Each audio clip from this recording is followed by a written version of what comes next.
Oke guys, assalamualaikum warahmatullahi wabarakatuh. Di sini, Salam. oke. Jadi di sini Salam. pertama kali ya kita ngadain podcast dari HMRPL sendiri. Sebelumnya udah ada kan ya dari Formatur namanya Podcast Sekui. Nah di sini kita itu nama podcastnya Push to Talk, yang dimana kita ngebahas mengenai seputar-seputar RPL. Pokoknya yang menjurus lah ke RPL gitu.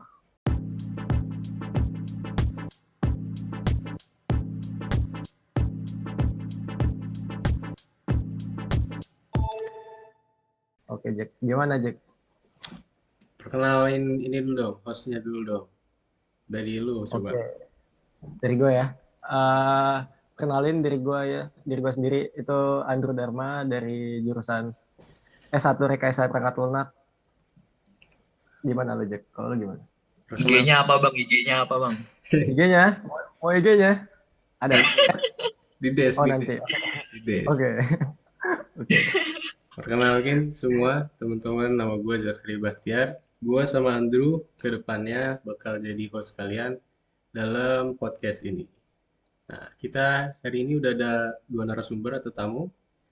Silakan, sok dari Koi. Perkenalkan diri Koi. Oke, bismillahirrahmanirrahim. Assalamualaikum warahmatullahi wabarakatuh. Perkenalkan semuanya, nama gue Muhammad Farul Hadian dari S1 Rekayasa Perangkat Lunak juga. Sok, Rojak. Salam kenal semuanya. Nama aku Abdul Raski Akil, dipanggil Raski atau Rojak. Aku juga dari Rekayasa Perangkat Lunak. Kita satu kelas semua ya? Satu kelas Semua. 4402 semua ya? Oh iya, Jadi, betul. Ya kita satu kelas ya. Oke. Di awal ini, apa kabar kalian semua? Koi lu. Sejauh ini, ya lumayan lah, agak ringan nih, karena kita lagi transisi liburan ya, jadi Iya. TP praktikum apa kayaknya nggak ada dulu. Sementara jadi ada sedikit ringan lah, sementara gitu. Tapi tugas udah kelar semua tuh Koi. Aman. Tubes aman lah. Masa udah hamil 2 masih bekerjain, parah iya. banget. Parah banget. Siapa ya?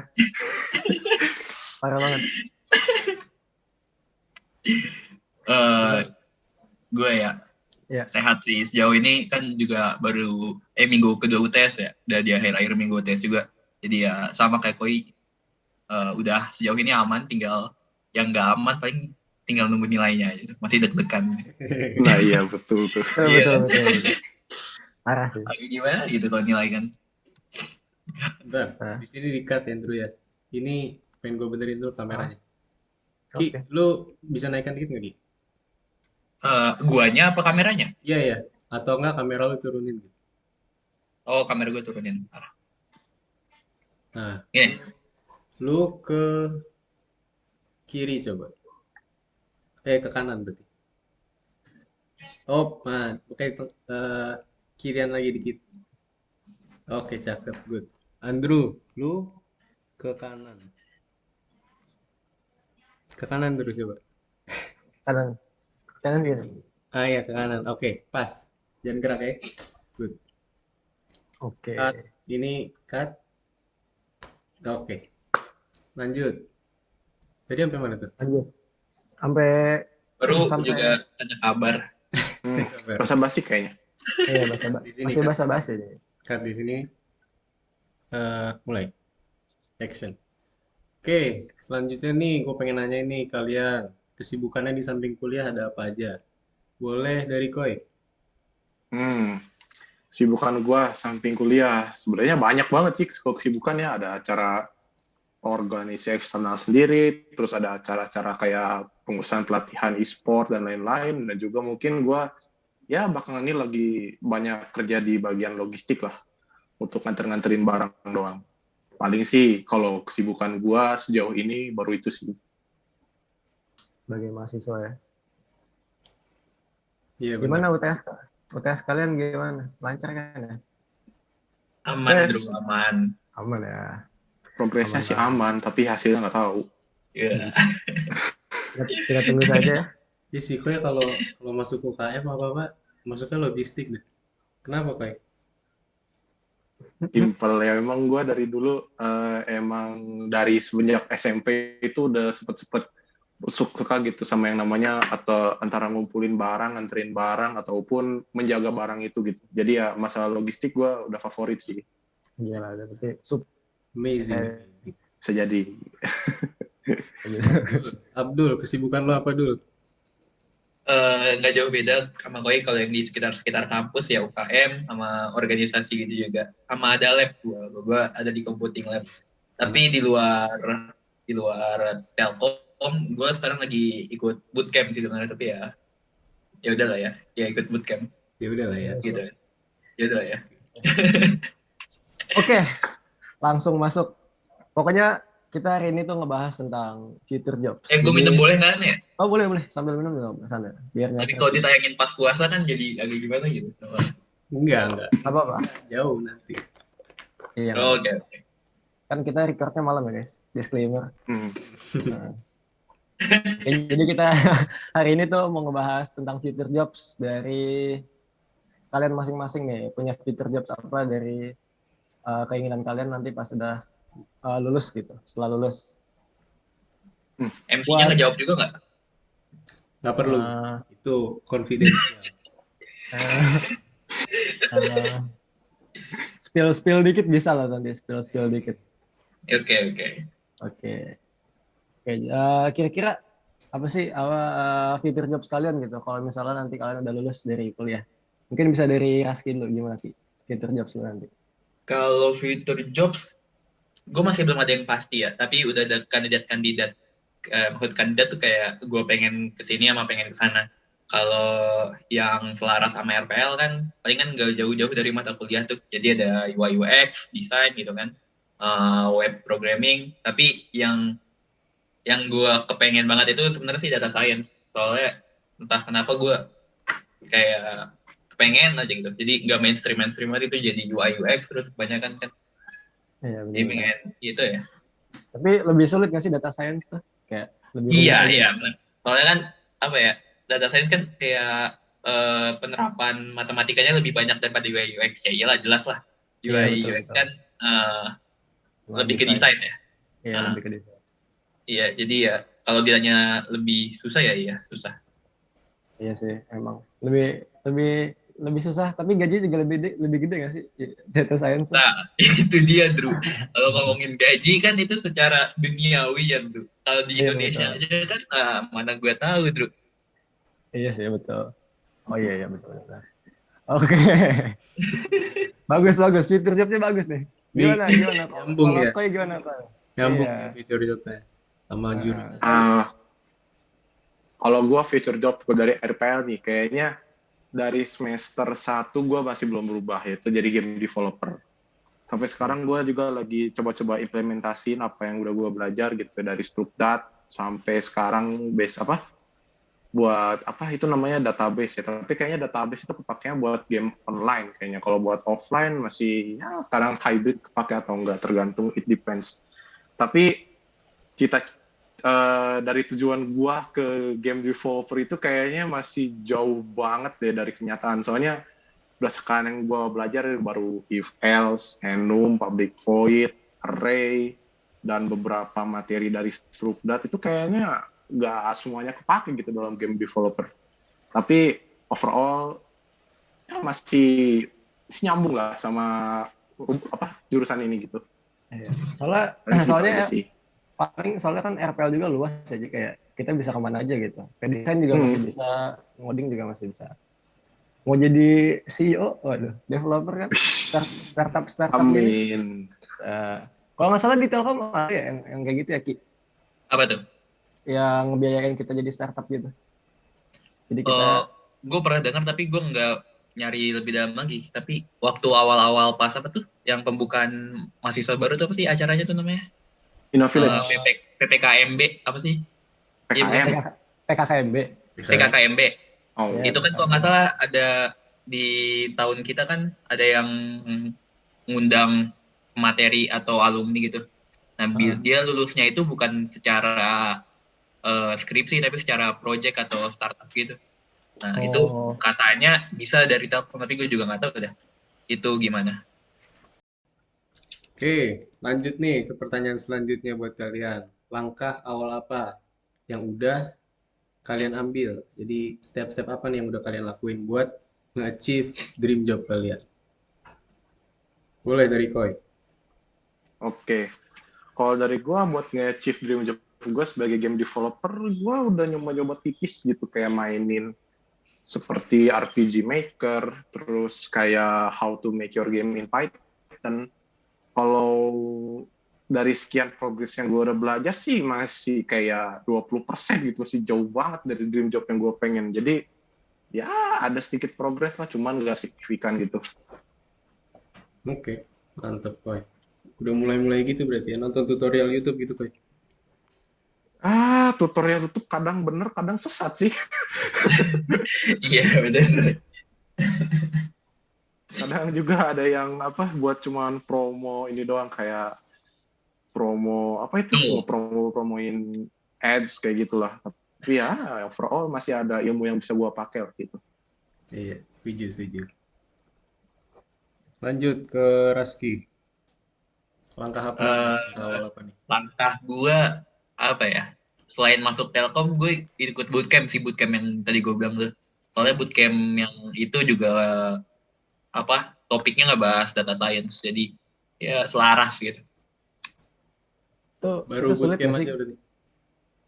Iya, kalau tentang data science. Kenapa dulu? Itu sulit nggak sih data science pas ikut bootcamp lu?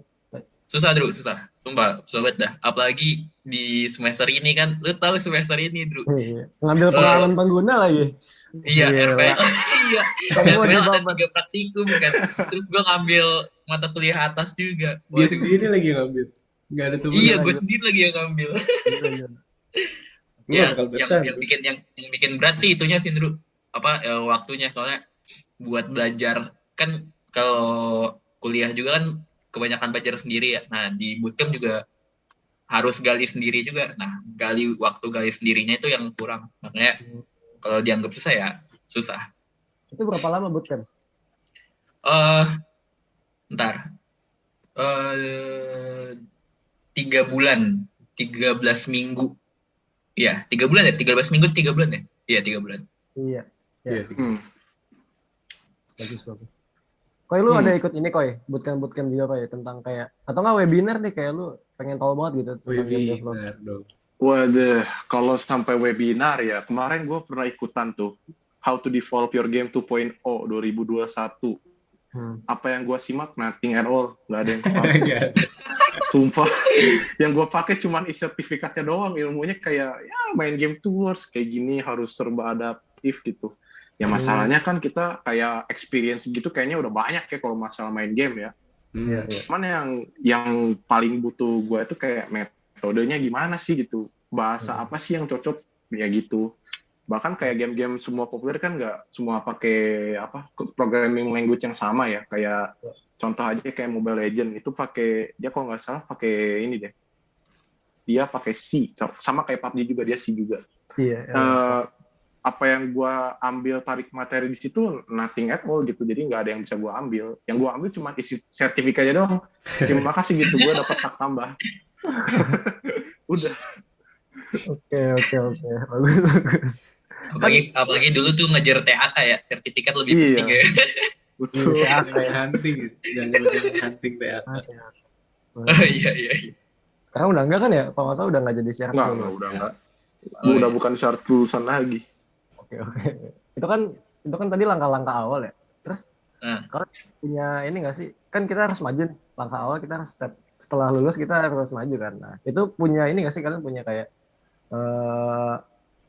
perusahaan gitu yang pengen kalian tuju gitu. Kayak list-listnya apa aja gitu. Iya kayak. Banyak sih. Salah satunya apa kayak yang pengen banget lu masukin? Covercorp. Itu dia demen banget gue. Itu dia kenapa emang? Itu Covercorp itu kan awalnya kan mimpi gue emang kayak ke game developer gitu, tapi perusahaan yang gue pengen ngejar itu malah perusahaan virtual reality gitu. Kan pada tahu ya kayak perusahaan ya tahu yang namanya VTuber nih, Sanji, Hololive kayak gitu kan. Covercorp itu adalah perusahaan yang menaungi semua VTuber itu.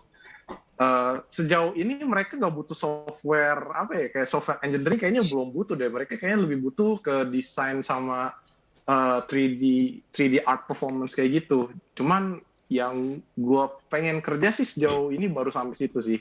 Buat yang lain-lain kayak Toei, Bandai Namco, terus From Software, Microsoft, Bing itu masih terlalu tinggi sih menurut gue Tinggi standarnya. banget ya.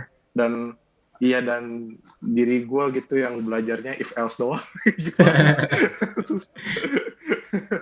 Berarti itu dia bukan bikin game ya, Koy? Bukan Enggak, perusahaan bikin game. kalau it depends ya. Soalnya kalau it depends, karena kadang software engineer itu nggak harus kerja di bagian game gitu. Cuman dari future job gue sendiri yang gue pengen, ya gue pengennya game developer. Tapi kalau perusahaan yang gue tuju itu bukan, gak ada hubungannya sama sekali sama game gitu. Mungkin kalau lo masuk jadi satu-satunya kayak bikin sendiri gitu. Amin, Mimpi amin, dulu, amin, mimpi amin, dulu. amin, Berharap amin, lu, amin. berharap lu. Amin, amin. Semoga, Gimana Ki? semoga. Lu gimana Ki? Perusahaannya? Kalau gua apa ya, kayaknya nggak, kalau perusahaan nggak ada yang gua pengen banget, tapi kalau dilihat dari job dream sama referensi-referensi apa ya, kayak apa, tutor pas gua di bootcamp, nah itu pada kebanyakan masuknya kayak startup itu. Soalnya kayak apa sih, Traveloka, terus di Blibli, terus apa lagi gitu ya. Ya kayak gitu-gitu lah pokoknya, sejenis-jenis gitu. Nah, kalau ngincer perusahaannya, mungkin bakal ngincer yang sama kayak gitu juga, sejenis-sejenis gitu. Tapi kalau kepengen kayak Koi, kayak kepengen banget di Clover apapun namanya itu, nah gue sih nggak tahu, masih belum ada. Oh, itu masih ngincer yang kayak startup kecil ya. Traveloka. Itu salah satu Traveloka kalau nggak salah dosen kita ada yang kerja di Traveloka ya. Siapa Ada Iya, yang apa? namanya? Ada yang kerja di Traveloka dosen kita. Oh, dosen ada. PP, dosen Iya, PP. Dosen siapa? paling keren, Keren ya. Iya, paling gue IMK. suka. IMK. Nilai bagus. Sahabat sama dia. Sampai ketemu 2 kali soalnya. Lanjut nih, kita masih ngomongin kerja. Menurut kalian lebih enak kerja di Indo apa nyari keluar? Dari segala aspek ya, gaji mau environment gitu. Menurut kalian gimana? Pekerjaan ya. Iya, Kalau secara standarisasi pekerjaan ya, kalau di Indonesia itu software engineering masih kurang di respect itu. Dan gaji kita masih rata-rata sama kayak gaji-gaji teknik petani. Serius. Gaji sini software engineer itu masih di kisaran 6 sampai 8 juta. Oleh karena itu ya kurang lah gitu menurut gua. Dari bandingin sama yang Amerika yang setahunnya itu digaji $150,000 wah, setahun. jauh banget itu. Jauh parah dari Indonesia. Dan makanya gue kalau sebagai software engineering, gue lebih pengen kalau kerja di Indonesia ya, gue pengennya kerjanya di perusahaan yang ngejamin kayak gue nggak request banyak banget, tapi kayak perusahaan besar lah kayak Telkomsel atau Cisco, First Media, atau nggak semacam perusahaan gede lainnya yang mungkin bisa nge-guarantee kehidupan lu ke depan gitu. Soalnya rata-rata kalau perusahaan yang punya gajinya kecil, mereka nggak ada jaminan kesehatan, nggak ada jaminan pensiunan. Itu kalau rata-rata di Indonesia. Tapi kalau di luar negeri, mereka rata-rata ngasih gaji gede, cuman nggak ada safety assurance-nya. Jadi stabil lah gitu. Lu gaji gede, tapi nggak ada safety assurance, tapi lu gaji kecil, tapi ada jaminan gitu. Ya itu nggak masalah juga. Paling ya gue masih prefernya di luar negeri kalau gitu. Nah, Di, ada nggak targetnya? Lu keluar negeri ini mau kemana nih? Jepang, iya. pasti Jepang lah ya. Ya nggak? Kalau luar negeri ya, kalau sebagai startup buat negara besar kayaknya nggak dulu. Kayaknya nggak, buat cari pengalaman di negara besar kayaknya bisa-bisa aja tapi sulit. Menurut gue ya, kalau mau cari pengalaman itu harus lihat-lihat di negara yang berkembang dulu supaya lu bisa maju ke negara yang maju. Contoh kayak negara yang berkembang mungkin yang deket-deket dulu deh, Malaysia. Malaysia itu software engineering masih dibutuhkan. Jadi cobanya ke Malaysia dulu, atau enggak yang lebih dekat lagi lah Singapura. Tapi itu kan negara maju. Saking maju banget gitu, negara sekecil itu bisa maju gitu. Lebih bagus daripada Indonesia. Gitu. Itu kalian tuh udah punya, kan tadi koi ngomongin gaji nih. Kira-kira kalian punya target nggak sih gaji kalian nanti gimana gitu? Kayak pengennya berapa gitu nanti. Tapi hitungannya fresh graduate ya, jadi kayak nggak langsung yang banyak banget gitu. Sekiranya aja. Sebagai profesi yang kita pengen atau Iya, secara umum? sebagai profesi yang lo pengen. Kalau gitu susah juga ya. Soalnya kan misal Koi jadi game developer di Indonesia, game developer aja kebanyakan masih indie gitu kan. Untuk dan kalau game developer paling kan sesuai timbal balik dari gamenya itu sendiri kan. Kayak kalau gamenya laris ya kemungkinan gajinya lebih gede daripada kalau gamenya nggak laris. Tapi kalau kayak gua misalkan kayak data science kan kayaknya data science hampir diperluin semua kayak perusahaan yang apa ya, yang ada datanya gitu. Kayak bank kayak perlu data science, terus kayak Traveloka gitu-gitu kan perlu data science juga. Ya. Nah itu gajinya pasti harus ada patokannya kan. Kalau menurut gua ya. Dan gua berharapnya sih ya nggak di bawah UMK. Iya, UMR. Ya, UMR. Benar. Berarti lu sekitar 6 sampai 10 lah. Iya. Tapi kebanyakan sih gue ngeliat, nggak tahu ya, ini gue ngeliat aja nge-research gitu, scroll di Google, gaji data science tuh terbilang cukup besar dibanding profesi lain gitu. Di Indonesia? Iya, di Indonesia. Oh ya? Salah satu yang paling besar data scientist. Iya. Karena diperluin kan ya semua perusahaan itu kan. Iya, udah masuk machine learning semuanya. Iya. Go, Koi. Oke, masalah gaji dari fresh graduate. Mana ya gue bilang? Gue kalau bilang masalah gaji itu kalau fresh graduate biasanya kan di atas UMR udah pasti ya. Yang gue pengen paling gak jauh-jauh amat gitu dari UMR. Karena ya namanya perusahaan ngetes seseorang ya nggak mungkin gitu langsung dikasih full nih 8 juta buat lu gitu. Pasti kan kayak ada dipotong-potongnya gitu. Ya gue terima asalkan di atas UMR dan sesuai dengan usaha yang udah gue ngakuin. Cuma kalau nggak sesuai usaha tapi gaji sama juga nggak masalah juga sih. Alhamdulillah gitu mah. Bagus. Selama kuliah ini nih, kalian ada nggak usaha sampingan buat dapetin duit gitu? Kecil-kecilan lah, usaha apapun. Boleh dari Koi. Oke, usaha sampingan.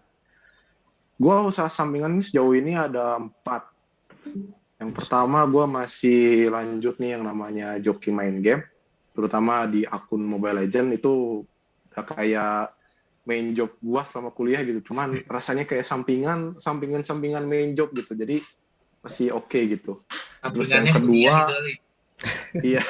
Terus yang kedua, kalau gue gabut, terus gue pengen cabut, tapi sambil dapat uang, ya udah gue jadi kurir sementara. Kurir antar jemput. Biasanya gue ke tempat perusahaannya naik motor, kesana antar-antarin naik mobil. Lumayan kan, kayak ya gabut gitu, pengen lihat daerah ya sambil nganterin barang gitu. Nih Pak, nih Bu, tanda tangan, balik, gitu. Yang ketiga, invest di bibit. Cuman nggak ngerti tuh, sampai sekarang gue ngedrop. Itu gue start dari 50.000, sekarang udah nyentuh di 410.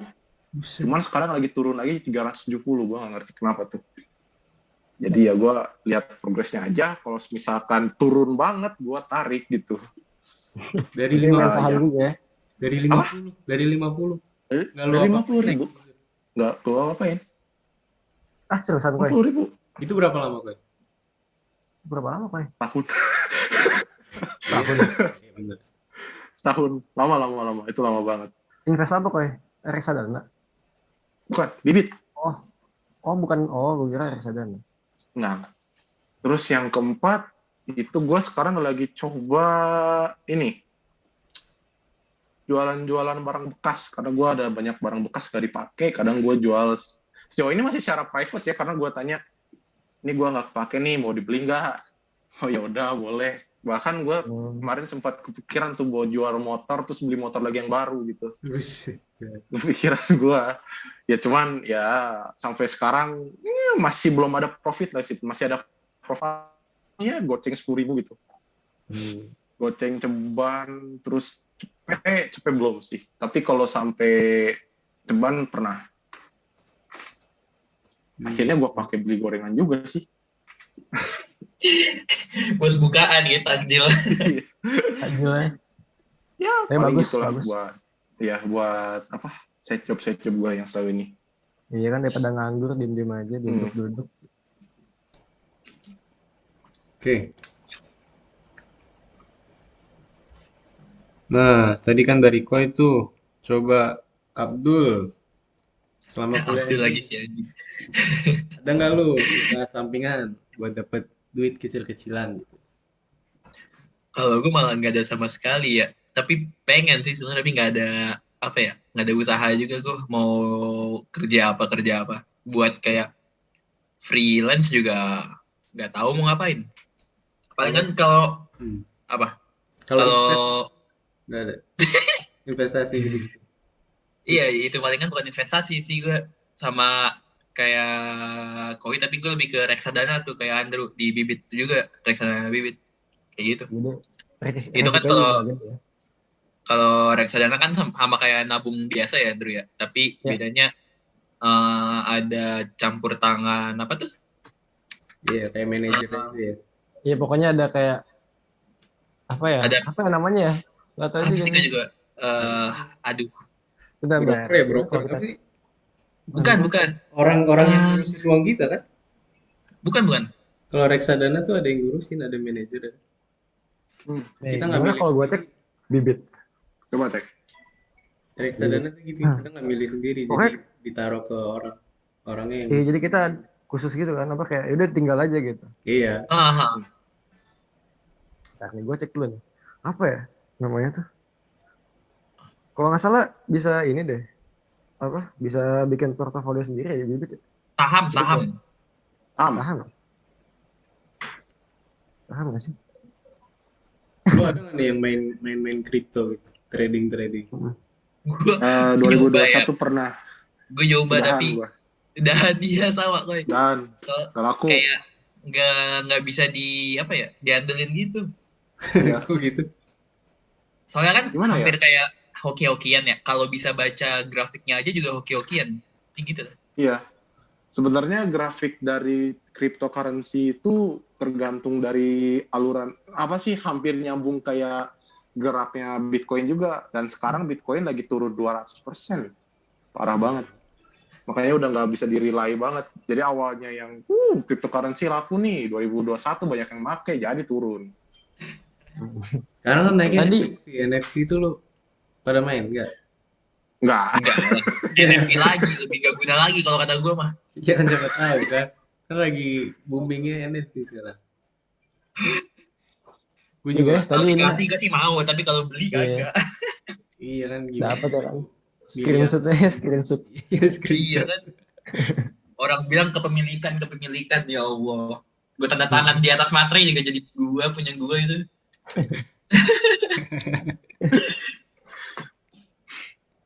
Tadi ngomong-ngomong reksadana, ada 3 pasar uang, obligasi sama saham.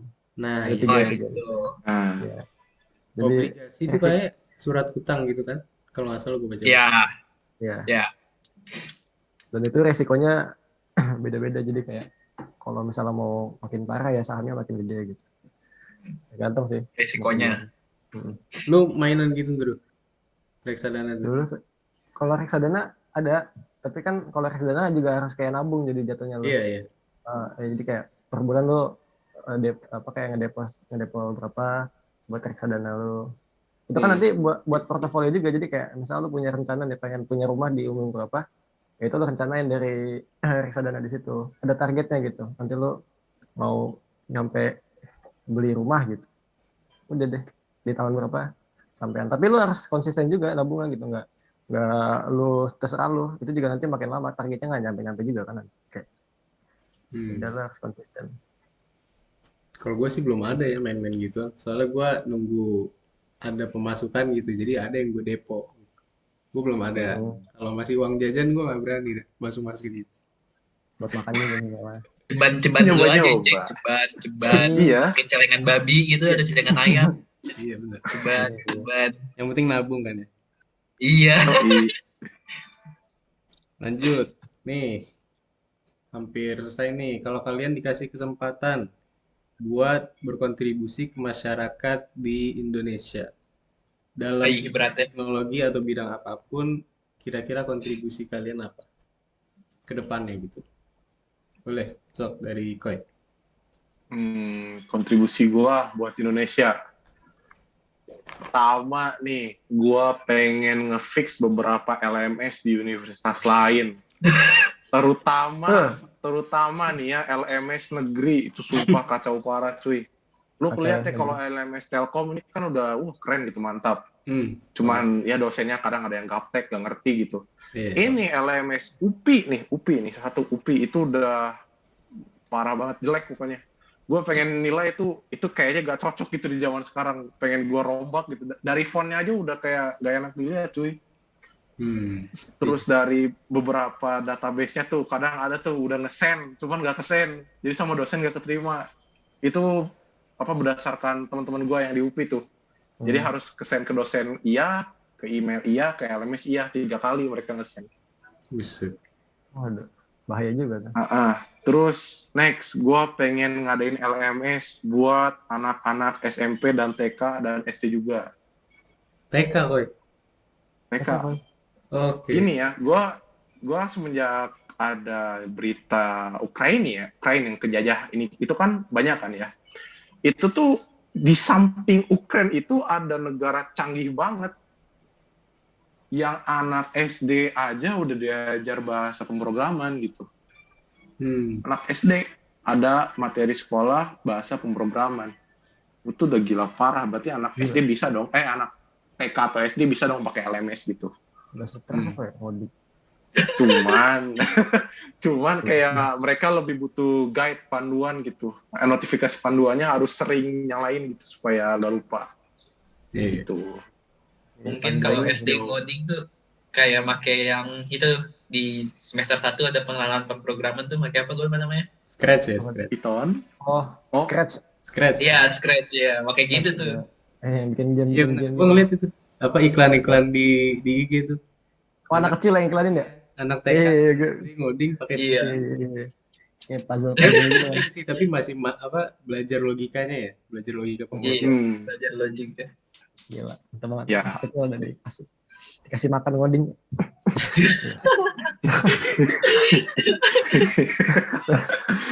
Kalau lu apa Ki? Rencana apa gitu ya? Buat kontribusi ya. Kalau gue lebih ke apa ya? Gue pengennya lebih ke lingkungannya, kebersihan lingkungan. Tapi dimasukin ke teknologi juga agak nggak masuk gitu loh. Kalau kebersihan lingkungan dimasukin ke teknologi paling nggak jauh-jauh dari daur ulang gitu kan. Itu pun tapi bukan software kayak rekayasa perangkat lunak, tapi lebih ke engineer gitu kan, teknik. Tapi yang gue pengen sih itu. Tapi selain itu palingan lebih ke pendidikan, nggak jauh-jauh dari KOI, ningkatin mutu di komputernya gitu. Soalnya kan kayaknya makin kesini makin butuh tentang ini ya, hal-hal teknologi komputer gitu. Jadi kalau dari awal udah dikasih kayak tadi tuh dikasih makan coding ya, mungkin gedenya jadi komputer gitu kan, bukan jadi manusia lagi. Seru juga. jadi program gitu ya. Iya. Kaku banget, kaku. Robot. Oke. Betul. Inovasinya nih mantap ya, harus dikembangin lagi sih, soalnya itu juga kan. Oke, buat pertanyaan terakhir mungkin, kan dari tadi kalian ngomongin tentang future jobs ya, itu juga berkesinambungan sama teknologi zaman sekarang nih. Kira-kira visi atau harapan apa sih ke depannya buat Indonesia di dalam bidang teknologi gitu? Coba dari Koi dulu gimana? Visi dan misi untuk kedepannya Indonesia Iya, di dalam bidang teknologi. dalam Harapan. bidang teknologi. Ya, harapan lu deh gitu. Aduh, yang gua harap ya itu Itilang benerin lagi deh. Simple. Itilang Kenapa, yang udah ada itu benerin dulu deh. kenapa Koi? Emang Itu kenapa masih Koi? gak bener. Gua kemarin coba ya pakai di Jakarta. Cobalah terobos gitu. Gila. Gila nggak ya? Gue nyoba di Jakarta. Itu di Jalan Supratman. Gue nyoba. Gue pengen ke Tilang. Gue saking penasarannya ke Tilang. Gue tuh lampu merah. Cuman jalan kanan kiri kosong. Jadi aman. Gue gas aja. Itu jam 9 pagi. Itu gua cek ketilang atau enggak, ternyata nggak ketilang. Ya kali itu lampu merah jelas-jelas CCTV kanan kiri banyak terus nggak ketilang. Itu weekdays Koi, weekday. Apa weekend? Weekend apa weekday? Hari Minggu, hari Minggu. Hari Minggu jam 9 Kemarin pagi. kan Gila. kemarin kan gue sempat mampir ke Jakarta gitu. Cuman karena ya gak ada kerjaan di sini mau ngapain juga. Terus gue main-main lah naik ekmek ketemu Nick terus balik. Itu gue sambil ngetes juga tuh fungsi Itilang di Indonesia jalan atau enggak. Ternyata masih ada yang malfungsi aja, nggak jalan malah. CCTV ada loh padahal. Itu apa sih kayak visi gue gitu buat Indonesia. Terus kalau buat misinya gue harap gitu buat yang mungkin yang lain gitu buat mempelajari teknologi itu nggak ada salahnya gitu. Ya gue masih stres juga gitu kenapa lu pada atau masyarakat Indonesia tuh jago-jago main TikTok tapi gue tanya itu shutdown dong HP-nya nggak ngerti shutdown nggak ngerti anjir gue dia otaknya buyah doang atau apa sih itu nge-report TikTok ngisi filter jago tapi gue minta shutdown HP nggak ngerti. Sabar Koi. Jadi misi gue sepengen gue nih, gue tuh pengen dari ilmu SD itu mempertegas gitu betapa pentingnya ilmu teknologi di masyarakat Indonesia ini. Terus visi gue tuh pengen yang gaptek jadi bisa nggak pakai whiteboard gitu ngejelasin. Terus udah gitu lebih mengerti lagi teknologi walaupun itu cuman basic gitu ya. Yang namanya basic harus semuanya ngerti dong ya. Dan gue pengen ngeliat Indonesia itu lebih maju di tahun 2030. Gue mau lagi denger Indonesia masih berkembang.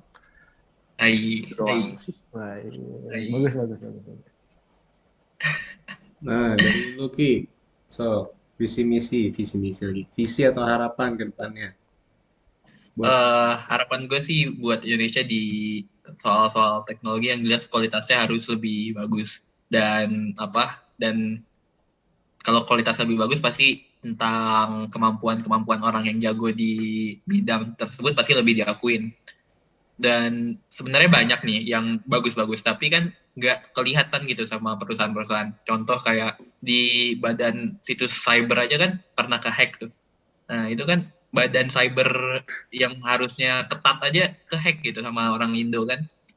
Itu agak-agak gimana gitu.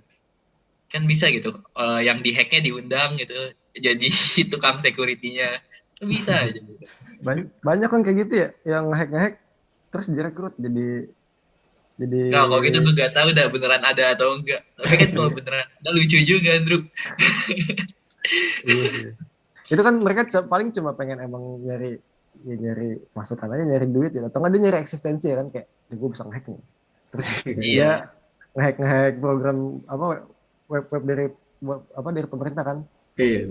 Jadi jago nih ya kan programmer apa hacker langsung dicari sama apa tuh yang dari polisian ada yang cyber gitu. Gue nggak tahu juga. Banyak kok gue ngeliat berita-berita kayak gitu bener apa enggak tapinya direkrut jadi apa buat ngejagain website di Indo gitu. Nah itu dia kan sebenarnya ada kan gitu kan ya bibit-bibitnya ada tapi masalahnya kenapa nggak kelihatan dari awal gitu. Kalau kelihatan dari awal nggak perlu dihack tuh kan. Nggak perlu ada hack-hackan itu dia itu sih harus disebarluasin lagi ya ini masalah teknologi ini. Oke, karena udah hampir sejam ya, gue kasihin sama kalian semua. Sebelumnya gue pengen ngucapin terima kasih kepada dua narasumber ini. Terima kasih kepada Andrew Nah, IG-nya nanti bakal ada di deskripsi. Mereka bertiga. Aduh. Terima kasih semuanya. Terima kasih udah nonton. Tungguin kita di podcast selanjutnya. Assalamualaikum warahmatullahi wabarakatuh. Goodbye. Dadah. Bye. Waalaikumsalam. Selamat Waalaikumsalam. tinggal.